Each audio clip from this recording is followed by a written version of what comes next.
Welcome back to the Rick Smith Show. Now, here is Rick Smith.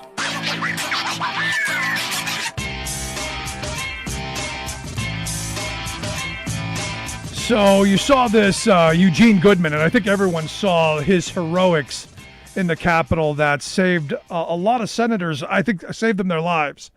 There's talk now of giving Officer Goodman the Congressional Gold Medal for heroism, and I think he deserves more than that. But that's a start. It's a start. I think what he really deserves is that we get every one of these criminals and these looters who put him and his coworkers, their lives in danger, and we lock each and every one of them up for a very long time. But here to share some thoughts on, well, what happened last Wednesday and maybe where we go from here, I've asked our good friend Rich Ojeda to come talk with us. He's the national spokesperson for No Dem Left Behind. Richard, thanks for taking time for us. Thank you for having me on, Rick. So, I look at the heroics of this police officer, and I think everyone would agree that this guy, in that moment, faced with all of those people, that angry mob coming at him, deserves the utmost credit and, at least at the minimum, this medal. Well, I'll tell you right now, I actually sent a few messages to some of my congressional friends that I have on the Hill, and I said, this right here needs to be what brings back the shine in the Medal of Freedom. I personally think that Joe Biden should present him with the Medal of Freedom, since it's been absolutely drugged through the garden by being given to Rush Limbaugh, Jim Jordan, and Nunes. So I think that this Eugene Goodman needs to be hailed as the hero that he is. The guy, you're talking about a man who could think. This guy was thinking on his feet while he was moving backwards, and he knew that he had to try to convince them to follow him instead of going in the other direction, which would have been the hallway where they were keeping the senators safe. So yes, he should be hailed as a hero. This guy we have got to pump him up. He deserves everything. Yeah, that's an excellent point, that we put the shine back on the medal, because as you pointed out, Limbaugh's got it, and now Toby Keith. I'm like, I really, Toby Keith? Good. It's garbage. Donald Trump has absolutely, first off, he's destroyed everything he's ever touched. He's the opposite of the Midas touch. And, the mere fact that, this guy has just given this Medal of Freedom away to just people that are his supporters in crime, it's just absolute garbage. Honestly, the moment that he said Nunes and Jim Jordan, the first time, as soon as they gave it to Rush Limbaugh, I said it's garbage. So it's a shame. And sadly, it's in my view diminished its value. And yes. And again, another thing that we have to reclaim. Now, yeah. I want to get your thoughts about Wednesday, because obviously you're someone who served a very lengthy military career, someone who I view as very patriotic. Thoughts? Devastated. The mere fact that, we had the president of the United States, which is nothing more than a carnival barker, firing up a group of people and, of course, saying, we're going to march to the Capitol and I'll be with you. And then, of course, Rudy Giuliani's trial by combat. And, of course, Don Jr. and Eric also pumping everybody up. And then they send this crowd over to, our nation's capital while they run the other way. And the things that took place in this nation's capital are unacceptable. 5 people lost their lives, and I'm not losing any sleep over 4 of them. But you killed a police officer. You killed a police officer who also happened to be an Air Force veteran, that was an Iraqi war veteran, that was there trying to do his job and feed his family, and they killed him. They killed him. And every single person that participated in that needs to hold some of that responsibility. And Donald Trump, Rudy Giuliani, and the 2 Trump knuckleheads, they absolutely need to be held accountable for this. This is unacceptable. We cannot allow this to happen. I don't want to see any of these people get slaps on the wrist. I want to see them be held accountable. The mere fact that we had a rebel flag flying inside that hallowed building on hallowed ground, that is unacceptable. The mere fact that people chose to burst into our Capitol, knowing that the people to their right was waving rebel flags and wearing shirts that said 6 million wasn't enough and Camp Auschwitz. And they still said, let's stand together and go. They lost everything. And I'm so glad. I'm loving the photographs and the videos that we're seeing of these people. Before they even made it to the airport, they were already put on the no-fly list. Don't mess with technology that happens to be in our nation's capital, because if you went in there and you had a phone in your pocket, you're caught. You may not have received that knock on your door yet, but hey, make no mistake about it, it's coming. They're coming for you. Now, one of the things that's most troubling to me, and as I said, you're someone who spent a good majority of your life in the military, is the number of people with military backgrounds who were in that crowd, and obviously the number of people who were the wannabes and the militia types and the folks who were hiding in the woods. But are you distressed by the number of people with military backgrounds who were in that because crowd? the truth. But the truth is most of those people that had military backgrounds, they never really went anywhere in the military. They may have made it to the ripe old rank of private first class or lance corporal, but that's about it. I mean, those are the people that talk about their military experience and act like they're going to do anything, but they've never really been through any training at all to really be able to move troops and get things done. I was disappointed in the Air Force Lieutenant Colonel with the handcuffs, on his stuff there. But once again, these are people that, they never really got any real combat. They might have went, but they sat behind a desk.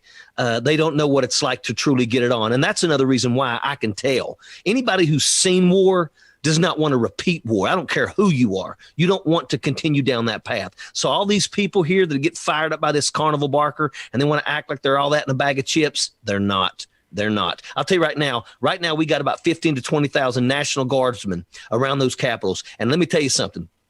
Those National Guardsmen, almost every one of them's got between 1 and 3 combat deployments. So don't think for a second that you're going to go there and you're going to start pushing people around, because you will get checked at the door.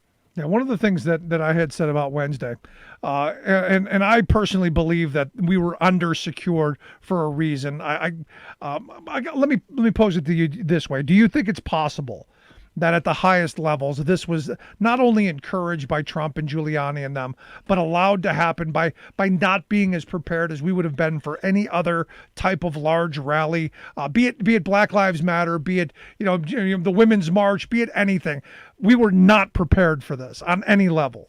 There were people behind the scenes that were absolutely complicit in this. And I'm telling you right now, if this would have been Black Lives Matter, or if it would have been Muslims doing a march, we would still be mopping up the blood and sorting the bodies. There is a reason why this happened. And on our security at the Capitol were absolutely by themselves. This was unacceptable. Some people knew that this was going to happen. Some people participated in it. Now we're hearing that the day before, some members of Congress was walking groups through the buildings, and it's looking like they may have actually been walking people saying, hey, over here's Nancy's office and over there's, so-and-so's office. And if that is found to be true, those people need to lose their seats. In West Virginia, we had one jackaloon who daggone ran through the front door, who just happened to win his House seat. And by the way, before he even got a chance to sit in it, he's already gone. He's done. But we now know that we have others. We have a state senator that possibly was there. We had a city councilman that was there. There's all kinds of people that participated in this, and every single one of them that participated in this participated in a treasonous, seditious act against our democracy. This will be in the history books 300 years from now, what took place right now. And the mere fact that it all come from a president that is an absolute sore loser, and there's 74 million people that obviously don't have the friggin' mental capability to realize you lost. You don't have voter fraud and all this other stuff. You don't. 74 million people. And then you got Josh Hawley saying 74 million people need to have their voices heard. Well, what about the 82 million people that told Donald Trump to pack his stuff and get out? That's the people that we need to listen to, because that's the majority. Absolutely. And this is, I'm listening to Holly, and I'm listening to Gun Fetish Barbie, and I'm listening to a number of these mouthpieces who really cheerleaded this on. Who are really out in front of this, the one that today's 1776, and all of that kind of nonsense, who are now saying, but Richard, we need unity. We care about those poor working people. Oh, we need to do something to do something about the plight of the homeless. Anything but, hey, they were involved in one of the worst moments in our country's history. Well, you watch Mitch McConnell, and of course, now that Mitch McConnell knows that he's no longer going to be the majority, speaker, the majority, the Republican majority, I'm talking about. The leader, yeah. Now all of a sudden you see him go, well, we need some bipartisanship. That's how it always is. When the Republicans realize that they're losing power, they're really quick to say, it's time for us to reach across the aisle and let's be friends. But the moment that the Republicans take power, they look at the Democrats and say, shut your mouth. You're going to do exactly what we want, and we don't care what you think. Oh, it's how dare you all feel a Supreme Court seat in the last year of the presidency? And then what do? The last year of theirs, they rush one through. It's impossible. There's just not enough time for us to be able to impeach Donald Trump. But you can force feed a Supreme Court justice down our throat in 3 to 5 days. It's garbage. It's a double standard. It's all it is. It always is. I'm right there with you. But here's the thing. I also blame Nancy Pelosi for this because in my view, Wednesday night, Thursday morning, 4:01, once the vote was certified and the electors were counted and Joe Biden is president-elect, I'm filing those articles of impeachment Thursday morning. We got the vote at 4 a.m. They're there. 9 o'clock in the morning, we're voting, and we're removing his butt by noon if possible. Yeah. Oh, believe me. I wanted to see this, and I still want to see the Senate, follow through and remove him. And I wanted to do it before he left office. I think he deserves to go out in pure shame.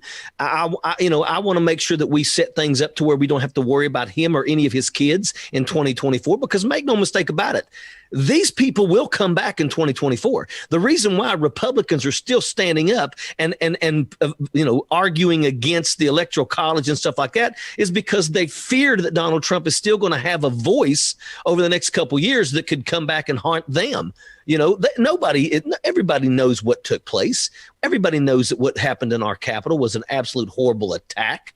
Everybody knows that was wrong. But these people are still scared of Donald Trump. And it bothers me when you got people like Dan Crenshaw, who happens to be a Navy SEAL, who's a combat veteran. But the thing is that he knows that in his district, his people still think that Donald Trump is the second coming of Christ, no matter what he does. And because of that, he's going to still stand by Donald Trump when he should show leadership and bravery and daggone call Donald Trump out for what Donald Trump has done. Dan Crenshaw is a coward. Now, I'm looking at Rex Tillerson's comments about Trump and about how much worse off we are in this moment.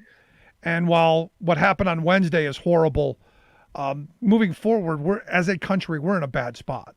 Our economy's in tatters. We're worse off with North Korea. We're worse off with Russia. We're worse off with China. In fact, Tillerson said there's potentially going to be a war in the next decade with China over Taiwan. And we see, now the person who was supposed to go to Taiwan now canceling the trip because, well, a bunch of reasons. Are you worried about where we are? Because look, I look at the Republican Party, who you cannot seem to talk to them about these issues. Are you worried about where we're heading? Absolutely. Even though, my days in the military are pretty much over with, I could still be called back to active duty if they need me. But I look at how much damage has been done. Our reputation across the globe has been tarnished greatly. We are no longer the voice of reason. Now we're the people that everyone's making fun of all across the globe. Donald Trump has broken ties with everybody. Iran, absolutely, the things that he's done with Iran. We are not nowhere near as safe as we should be as a nation. And we have enemies all over now. And we have a person in the White House that, honestly, it would not surprise me if we found out later on down the road that he sold secrets. You show me somebody that will attack our nation's capital, and I'll show you somebody who'll sell secrets. They're worried about Donald Trump telling things to other people. Wouldn't surprise me if he's already fed Putin with information. We have a person in the White House that has absolutely weakened us at every single level, every way, in every way, shape, or form. We have been weakened in this country by this guy. And the mere fact that nobody has had the courage to remove him And still to this day, right now, they think that if they probably sent it to the Senate, they still wouldn't remove him. And that's where we're at. And it's amazing with everything that has happened, because here's the thing you got to think about. Let's go back and look at Donald Trump's 4 years. Mexico didn't build the wall. He shut down the government. Remember, the government shut down. He banned a religious group. He banned Muslims. He called Mexicans rapists and murderers. He separated their children from them at the border. And oh, by the way, now it's known that it was his decision to go ahead and separate the children, the ones that were still, suckling on their mother. That Donald Trump did that. And then we can continue going down the road with all the different things that he has dropped, the tariffs that screwed the farmers over. And now we got a global pandemic. And oh, by the way, right now it's 397,000 dead Americans. We're going to break 400,000 probably before you wake up tomorrow morning. And that's Donald Trump. Because why? Because he chose, and the people with him chose, to look the other way, instead of do the right thing. Our nation is, Joe Biden's got a lot of work to do. So last question I've got for you, obviously next week's the inauguration. Do you see this going off smoothly, or are you expecting violence and bloodshed as is being promised by some on the right? I don't think that we're going to see any issues in Washington, D.C., because they have 20,000 troops right now surrounding the area, and you're still going to have plenty of police officers that are going to be there. So you may have people showing up, but they're not going to go anywhere near the inauguration. I think so. I think what you have to worry about is that they're also talking about marching on all 50 state capitals. And, I don't know if all 50 state capitals were smart enough to go ahead and take this seriously and call the National Guard to make sure that they're around those places. Because I believe that there is going to be some stuff going off. But I also think that a lot of people, if you're smart, you better start realizing, look at how fast they're busting these people that did it on the 6th. They can get you too. And if you want to lose, if we ever want to see the Second Amendment, in all these people that support the Second Amendment, if we ever see a loss to the Second Amendment, it's not going to be because Democrats. It's going to be because of these jackaloons that think it's okay to just storm our capitals. That's how we lose our Second Amendment. No, I think you're absolutely right. But Richard, I appreciate the time and the passion. Thanks so much. Thanks, brother. Appreciate it, Rick. Our good friend Richard Ojeda, national spokesperson for No Dems Left Behind. I'm going to take a quick break. Right back. Stick around. You're listening to The Rick Smith Show. We're working people. Come to talk. Remembering that united we bargain, divided we beg. Rick Smith.